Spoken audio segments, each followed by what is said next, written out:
Удовольствие в жизни, удовлетворение, удовольствие– это тот критерий, что ты живешь вот прям свою жизнь. А каждый день ты что-то делаешь. Вот. Ты утром просыпаешься, у тебя какие-то процессы. Понаблюдай, пожалуйста, сколько из этого всего, то, что ты делаешь с удовольствием. И если 50% того, что ты делаешь без удовольствия, слушай, ну что-то мимо кассы куда-то идешь. Этот вопрос нужно прям решать.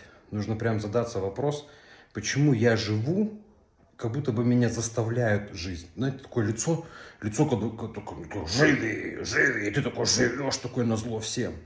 Но при этом ты не чувствуешь радости от жизни. Разберись с этим, пожалуйста, если вдруг у тебя так. Как минимум 70% от того, что ты делаешь, это должно быть про удовольствие.